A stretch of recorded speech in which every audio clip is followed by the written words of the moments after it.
la ley del más fuerte, justicia y moralidad en el western, un género de valores y contradicciones. ¿Puede la justicia sobrevivir en un mundo donde manda la fuerza? El western, con sus paisajes áridos y vastos, nos ha regalado algunas de las historias más apasionantes sobre la moralidad y la justicia.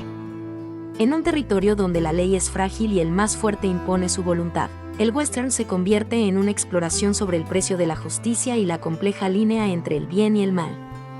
La esencia del western radica en la lucha por imponer cierto sentido de orden en un entorno donde las reglas son escasas y la moralidad es subjetiva. Aquí, el héroe no es siempre el bueno de la historia, sino el que toma la justicia en sus propias manos, como el forastero solitario interpretado por Clint Eastwood en Sin Perdón.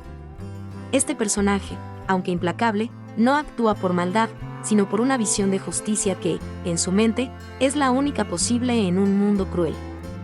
El concepto de justicia en el western suele estar marcado por la venganza, el honor y una versión primitiva de la moralidad. El héroe busca restablecer un equilibrio que la sociedad no es capaz de ofrecerle. Pensemos en Solo ante el peligro, donde el sheriff Will Kane, Gary Cooper, lucha solo, no solo contra los forajidos, sino contra la indiferencia de un pueblo que prefiere mirar hacia otro lado. Este tipo de justicia, basada en la valentía individual, resalta la fortaleza moral del protagonista, quien decide enfrentar el peligro incluso cuando la sociedad lo abandona. En este contexto, la moralidad en el western es ambigua. Los personajes actúan no porque sean completamente buenos o malos, sino porque deben sobrevivir y proteger lo que valoran. En Hasta que llegó su hora, de Sergio Leone, vemos cómo la búsqueda de venganza de Cheyenne y Joe McBain se entrelaza con la justicia de una forma cruda y personal, donde no hay un juez que dicte sentencia, solo la determinación de quien se atreve a pelear por lo que cree justo.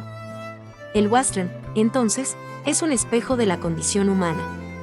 Nos recuerda que la moralidad es maleable y que, en ocasiones, la justicia solo se encuentra en manos de aquellos dispuestos a desafiar las normas. En un mundo donde las reglas fallan, ¿qué harías tú? ¿Serías capaz de defender tu propia versión de la justicia?